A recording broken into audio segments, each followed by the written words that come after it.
काम आएगा। इसका कारण स्ट्रेस है। स्ट्रेस ज़्यादा भारी हो सकते हैं, स्ट्रेस ये भी हो सकते हैं, स्ट्रेस में भी हो सकता है, स्ट्रेस यहाँ की कोई वस्तु हो सकती है, यहाँ का वातावरण। पर स्ट्रेस हमेशा खराब ही होनी जरूरी नहीं।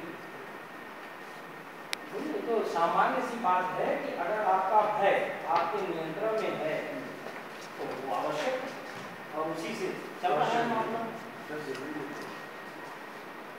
तो आप इसको क्या कर सकते हैं, इसको डील करने के लिए इतने ही बता दें डिफेंस मैकेनिज्म्स बताया आप what are the defence mechanisms we are practicing which we never practice.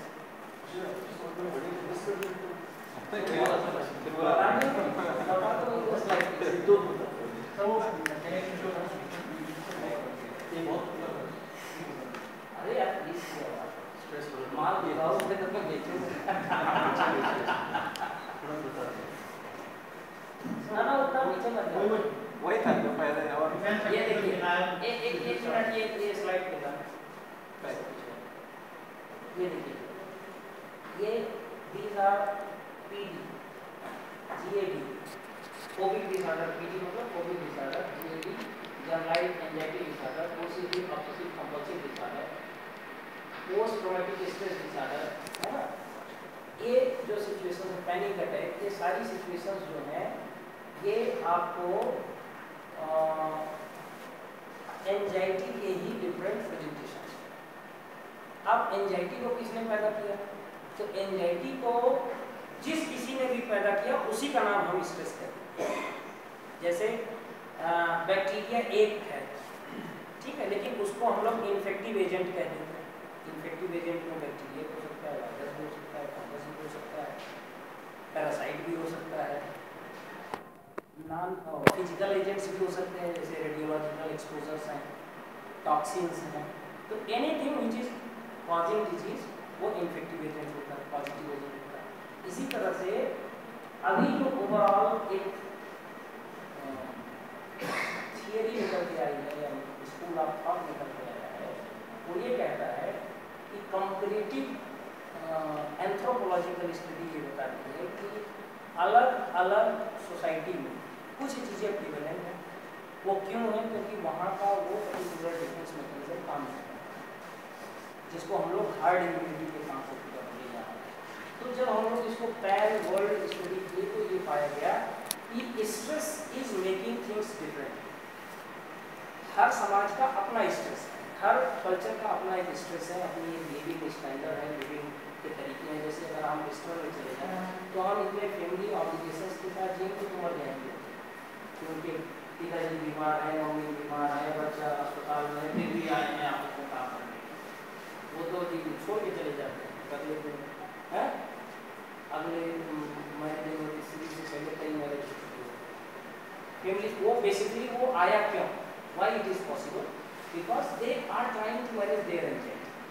और हमारे यहाँ हमने दूसरी तरह से उसको किया है, हम उसको रिप्रेशन में डालते हैं, डिफेंस करते हैं। अब आप डिफेंस करते हैं हमारे हम आगे चलो आगे थोड़ा सा तो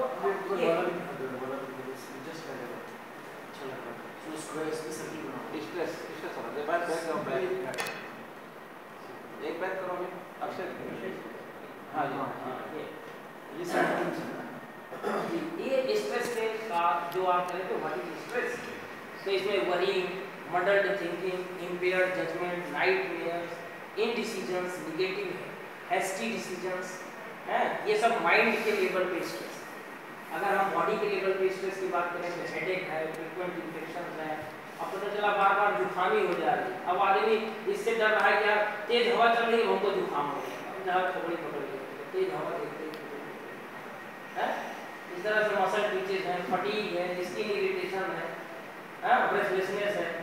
इसके बाद इमोशंस में भी स्ट्रेसेस हैं, लॉस ऑफ कॉन्फिडेंस, मोर फसील, बहुत ज़्यादा मतलब इतना ज़्यादा फसीलेट है कि 3 लोग हमारे सीट के आगे से क्यों चले गए, हमारे गेट के सामने से 6 लोग क्यों निकल गए, हमारी गाड़ी के सामने, मैं गाड़ी में चढ़ने जा रहा था तो हमारे सामने क्यों आगे खड़ा हो गए। तो किसी का फसीलेट, मोर फसी है, इरिटेबल है, डिप्रेशन है, एलिमिनेशन है, अप्रहेंशन है, अपैथी है। So these are emotional stress which will result same effect what the worrying or muddled thinking or the indecisive behavior will result. अब आप जो है इस स्ट्रेस अब इन्फेक्शन के रूप में स्ट्रेस आते हैं। सपोज करिए कि आप इंडिसिसिव मोड में फंसे हुए हैं, कोई फाइल है उसका डिसीजन नहीं हो पा रहा, आप परेशान हैं यार क्या हो सकता है। तो अब आप अपने अंदर से ऐसी कौन सी तरकीब निकाले हैं कि आप बच जाए और काम भी बचा रहे। तो पता चला काम तो काम ही है, आप ही खत्म हो गए। तो that is deal bye defence mechanism. तो इसको हमने प्रिमिटिव डिफेंस मैकेनिज्म और लेस प्रिमिटिव मोर मैच्योर डिफेंस मैकेनिज्म और मैच्योर डिफेंस मैकेनिज्म में तीन तरह से क्लासिफाई। तो यूजुअली हम लोग ये डिस्कस कर रहे थे कि यूजुअली जो मोस्ट एक्सपेक्टेड हाईएस्ट एक्सपेक्टेशन जहाँ पर लाई करती है वो पॉलिटिक्स, मतलब करोड़ों समाज का आदमी उसी से मांगता है कि हमको ये घर दिला देंगे, हमारी नाली ठीक करा देंगे, हमारे बच्चे बीमारी सब ठीक है, बट उसको कभी टेंशन नहीं होती जो इसे प्रोवाइड करने वाला है। वो मस्त है, उसने इधर को बोला उधर, उधर को बोला उधर, उसके पास ऐसा क्या जादू है कि उसको स्ट्रेस नहीं टच कर रहा है। 80% उसके डिसीजंस फेल हो जाते हैं। वो मंत्री जी ड्रेस कोड लगवा रहे हैं, आप तक नहीं लाते, फिर वो कैसे जी रहे, उनके जीने का राज। तो उनके पास प्रिमिटिव डिफेंस मैकेनिज्म, वो डिनायल में चले जाते हैं, वो रिग्रेशन कर देते हैं, वो अपने आप को हटा लेते हैं उससे, वो एक्ट आउट कर जाते हैं, वो अपने को डिसोसिएट कर लेते हैं अपने डिसीजन। चलो ठीक है ये वाला नहीं लागू कर देंगे, दूसरे ट्राई करते हैं। और हम लोग क्या है, हम अपने पे ही पिक पड़ते हैं, नहीं भी ऐसे नहीं वैसे भी नहीं है, इसको तो हम करके रहेंगे कभी कर लो है। तो हमको लोग पुट्टिंग सिखाते हैं, नेताजी बताएंगे या पब्लिक बताएंगे, टैक्टफुल नहीं होगा सब, टैक्टफुल हो जाए, टैक्टफुल क्या है। तो आप अपने डिफेंस मैकेनिज्म्स को जब आप यूज करेंगे तो आपकी स्ट्रेस आपको प्रभावित नहीं करेगी, तो आपका इफिशिएंसी बचा रहेगा, आप बचे रहोगे। जब आप बचे रहोगे तो समाज में कभी न कभी आपकी परफॉर्मेंस आ ही है ना। इसी तरह से कंपार्टमेंटलाइजेशन है, डिसोसिएशन है, प्रोजेक्शन है। प्रोजेक्शन में मैं इन लोगों से डिस्कस कर रहा था कि जैसे अगर आप कोई काम लेके आते हैं, मान लीजिए कि यादव जी काम लेके आए और एडीएम साहब ने कहा अरे ऐसे क्यों नहीं हुआ, ये क्यों गलत हो गया। उन्होंने कहा कि भाई तिवारी जी से गलती नहीं था, हम तो देख रहे थे और खाली लेके लौटा। तो उतनी देर जितनी देर तिवारी जी कांपते एडिनेरिंग अटेम्प्ट में आते स्ट्रेस झेलते, उतनी देर तिवारी जी का उड़ा लेके भाग गए और आके भाई तिवारी जी को बता दिया काम ठीक कर दिए। तो दो तरह से इनका बचाव हो गया। लेकिन हम लोगों को ये सिखाया नहीं जाता, स्कूल में इसको मार मार के छुड़ा दिया जाता है, बुलवा दिया जाता है। खबरदार अपनी गलती के लिए किसी दूसरे को जिम्मेदार बनाना है, इससे बैड कोई नहीं। लेकिन आप इमेजिन करिए जब आपका कोई इमीडिएट बिल्कुल रियल टाइम में आपके साथ चल रहा होता है मामला, तो आप उस समय मेंटली कितने प्रेशराइज्ड होते हैं, जिसका उदाहरण मुकेश पांडे थे। क्या था, अगर वो प्रोटेक्शन कर जाते, अगर वो डिसोसिएशन कर जाते, अगर वो रिग्रेशन कर जाते, अगर वो डिनायल में चला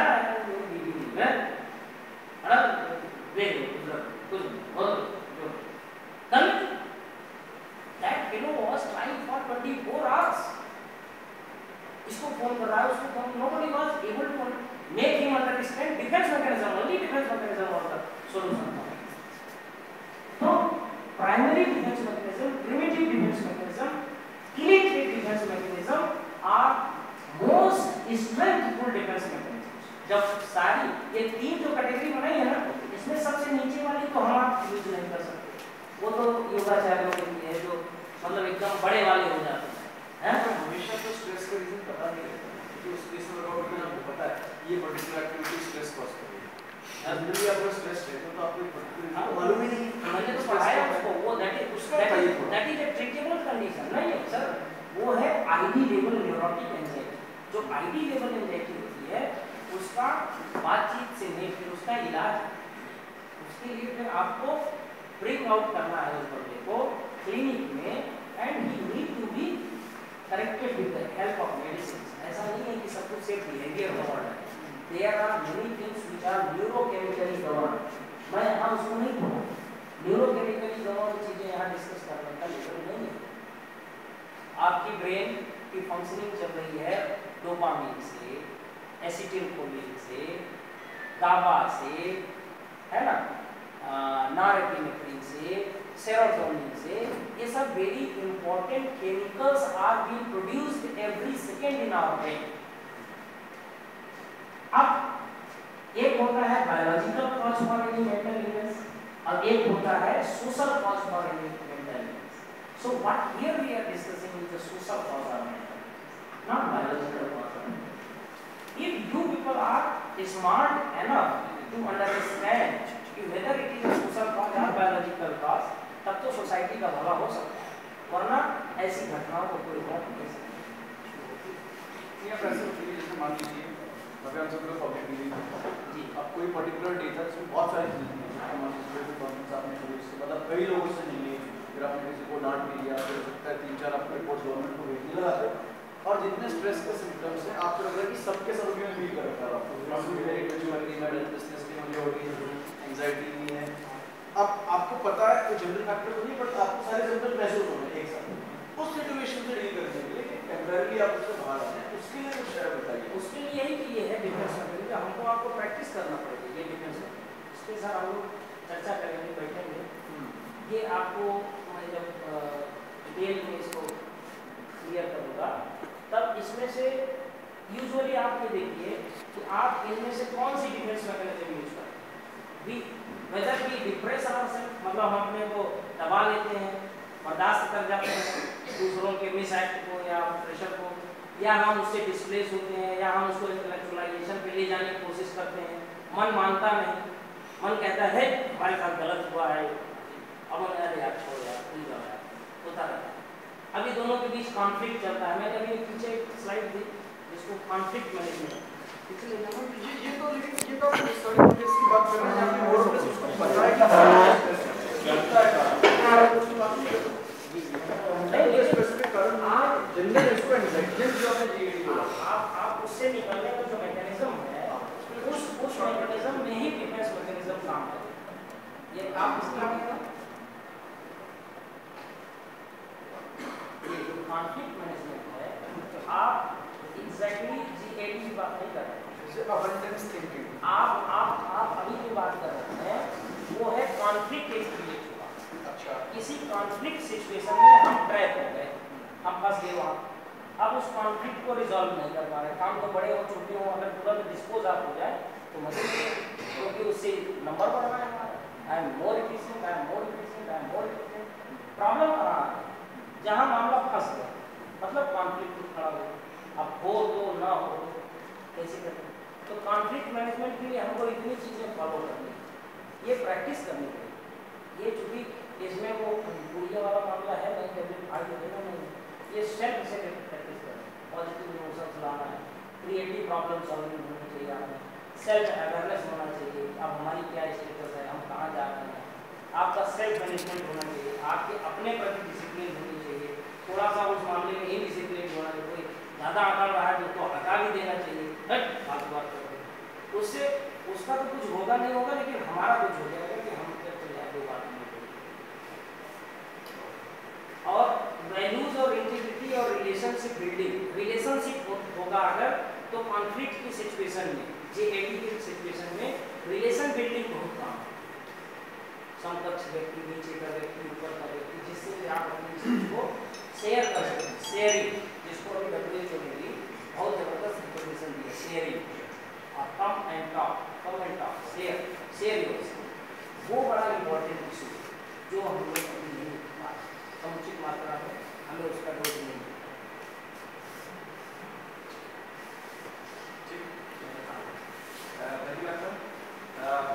मैं सबका बात करता हूँ, आराधन अधिकारी लोग हैं लोगों के बीच में आज ये कार्यशाला थी, API ने हमें टारगेट दिया कि हमें 25 लोगों को ट्रेन करना है, तो 50 को ट्रेन करना है, लेकिन मुझे लगता है कि हम 150 ज़्यादा लोग यहाँ पे आ रहे हैं। कुछ हमारे डिफरेंट लेवल के ऑफिसर्स हैं, डिफरेंट डिपार्टमेंट के, हमारे लेवल के कुछ RSI से लेकर के तहसीलदार का पीछे पूरी लाइन से जो गेस्ट स्वतः के जो बैठे हैं, आपका भी है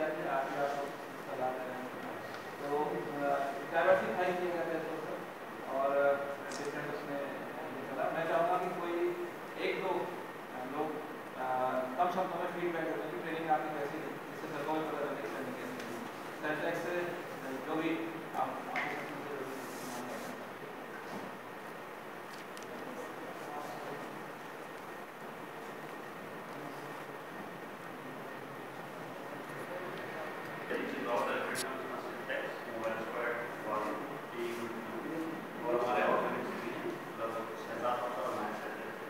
काफी इंटरेक्टिव रहा और सबसे अच्छा रहा कि क्लास जो इसमें था कि बिल्कुल बिना एजुकेशन के सर ने जो करवाया कल भी कुछ लोग आए थे कि हमने आपस में कई चीज़ों पे डिस्कशन किया, तो डिस्कशन मोड बहुत बढ़िया रहा।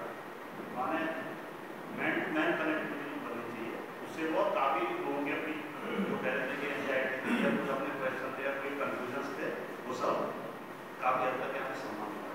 और डिफरेंट टॉपिक थे, रूरल डेवलपमेंट था हमारा, GST अपना काउंसिल टैक्स भी था, तो RTI भी था, हमारे अपनी जिम्मेदारियों के साथ साथ जो हमारे दायित्व होता है उनके बीच जो तनाव हमें होता है उनको निपटाने में काफ़ी अच्छा रहा। ऐसे सेशन बार बार होने चाहिए और हम धन्यवाद करते हैं डिस्ट्रिक्ट एडमिनिस्ट्रेशन का, ATI एक और हमारे कोई राजस्व निरीक्षक आइया हो गया आपका नाम धर्मेंद्र कुमार यादव, राजस्व निरीक्षक तहसील बक्सर। सर लगभग 25 साल की सेवाएं मेरी हो चुकी हैं और इन सेवाओं में रहते हुए गत 2 दिन हमने सेवारत रहते हुए ये महसूस नहीं किया, और ये 2 दिन हमारे जीवन के एक सुनहरे दिन मैं मानता हूँ, और इसके लिए आप बड़े तहे दिल से आभार मैं संयुक्त रूप से करता हूँ, क्योंकि ये उसी तरीके का प्रयोग है जैसे सीखने और पढ़ने के नाम पर बच्चा डरता है, लेकिन खेल खेल में सीखो। जो हमारी शिक्षित जगत की जो परियोजना चल रही है वो उसी तरीके से आपने सेवा में रहते हुए अपने आप को सबसे जुड़ के अपनी कमियों का अवलोकन करते हुए दूसरों से सीख के अपनी गुणता को बढ़ाने का जो अवसर दिया है, ये निहायत और नितांत भविष्य के लिए भी जरूरी है। इसलिए इसके साथ साथ एक विशेष चीज ये हुई कि हम सिंगल ट्रैक पर्सन से हम अपने विभाग और विभागीय कार्यों में इतने संलिप्त होते हैं जिसको स्ट्रेस कहा गया, वो स्ट्रेस फ्री अपने कार्य से विरक्त होकर नहीं हुआ जा सकता। ये मैंने 2 दिन में एहसास किया, क्योंकि मैंने काम किया लेकिन स्ट्रेस नहीं दिया, परिणाम दिया लेकिन स्ट्रेस नहीं दिया। तो वो चीज मैं ये महसूस करता हूँ कल से भी मैं अपने आप को उस प्रयोग में रख पाऊंगा, और ये सभी कारण से मैं उम्मीद करूंगा कि इस चीज का ये केवल यहाँ से छोड़ के जाने का नहीं है, इसे साथ लेके जाने का है। और ये प्रयोग सर आप, क्योंकि आप के पास अभी हम लोगों के जैसे बहुत से भविष्य की दशाएं तय होनी है, तो नीतिगत रूप से भी हो